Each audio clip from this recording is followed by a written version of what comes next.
hadir menyapa Anda dengan saya Nur Ainun Mauda. Kami akan menghadirkan sejumlah kabar teraktual dan terpercaya. Berikut liputannya. Perkampungan kumuh merupakan masalah serius yang terjadi di kota-kota besar. Masyarakat yang tinggal di perkampungan kumuh mengalami masalah-masalah, di antaranya ketidaklayakkan tempat tinggal, sanitasi, dan infrastruktur jalan. Berikut informasi selengkapnya dalam liputan khusus Potret Kampung Kumuh. Kampung Braga atau Kampung Apandi terletak tidak jauh dari kawasan Braga dan berada di Kecamatan Sumur Bandung. Rumah yang berdiri merupakan bangunan semi permanen. 95% di sore hari, seiring dengan berakhirnya jam kerja pegawai kantor. Tak pelak. Sudah bisa begini Pak, masalahnya tuh saya selalu terlalu pergi kantor. Gara-gara macet terus di mana Pitu? Dia laudin kah? Baru ini bosku selalu ada marah saya kesian. Tidak terima alasan apapun, mau macet, mau banjir, mau hujan. Masalahnya tuh yang saya heran, ini masalah dari dulu di Makassar. Baru pemerintah, kayak tidak ada usahanya untuk atasi. Heran juga Pak. Ini Nadia, pegawai magang asal Kendari yang terancam kehilangan pekerjaan karena keterlambatan akut akibat selalu terjebak kemacetan. Astaga, meja. Dicari sama bosku. Pak, bisa cepat-cepat sedikit Pak. Kamu terlambat nih kesian Pak. Iya, sabar Ki. Kamu kan mobil ambulans ini dipakai. Astaga.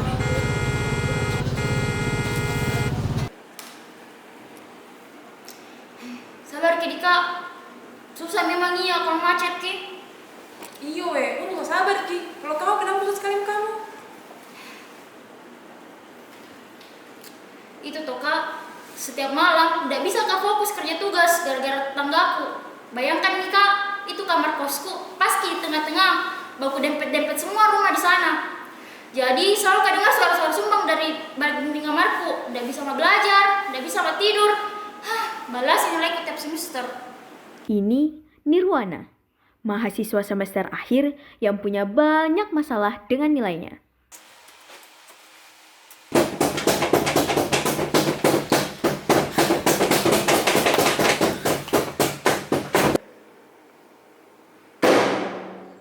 Pantas aja tata kota tuh nggak karuan. Orang-orang membangun rumahnya di tempat-tempat yang nggak seharusnya. Mana lahan terbuka hijau, pohon-pohon dibabat habis semua untuk membangun pencakar langit dan pemukiman. Ini Hikari, turis lokal asal ibu kota yang senang menjelajahi tempat baru dan unik.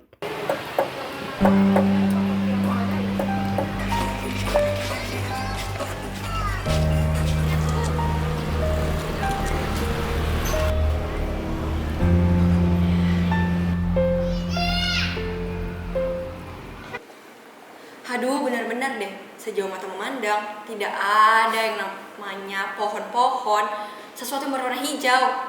Mana matahari rasanya di atas kepala, polusi di mana-mana. Gimana caranya mau membuat ruang terbuka hijau kalau lahannya dipakai untuk membuat rumah? Setuju. Sudah dong, jangan pada mengeluh. Saya juga kena dampak masalah perkotaan. Karena tidak ada ruang terbuka hijau, tiap kali hujan pasti banjir. Dan kalau banjir, pada hanyut orderan orang. Bahkan kemarin tuh ya, 3 kali saya salah bawa orderan orang karena tetap itu sangat semprotan. Ini Inna, ojek online yang selalu penuh drama tiap kali mengantar orderan. Ih, kesiannya Mika. Jadi bagaimana orderan tak? Sampai Ji. Alhamdulillah, orderannya sampai. Tapi ya begitu, harus kena semprot dulu. Kalau menurutku toh Kak, akar permasalahannya itu karena kepadatan penduduk. Karena pernah Kak baca artikel di tahun 2035 penduduk perkotaan itu akan mencapai 70% dari seluruh penduduk Indonesia. Kalau begini terus Ki, akan mati nantinya perkotaan yang seharusnya jadi pusat perekonomian dan industri. Jangan sampai nantinya ruang terbuka hijau juga dipakai untuk buat pemukiman. Kalau begini terus Ki, bisa-bisa kita mati ya gara-gara polusi. Kalau sekarang kota kita sudah seperti ini, bagaimana 5, 10, 15 tahun ke depan? Jangan-jangan berkendara di jalan raya akan mustahil karena macet total. Jangan-jangan kalau banjir, rumah-rumah akan terendam sepinggang. Bayangkan saja bagaimana sedihnya anak-anak di tahun-tahun ke depannya tidak bisa lagi bermain di taman, tidak bisa merasakan udara bersih, ataupun berkendara tanpa macet. Sedihnya Mi, nggak ada kasihan solusinya?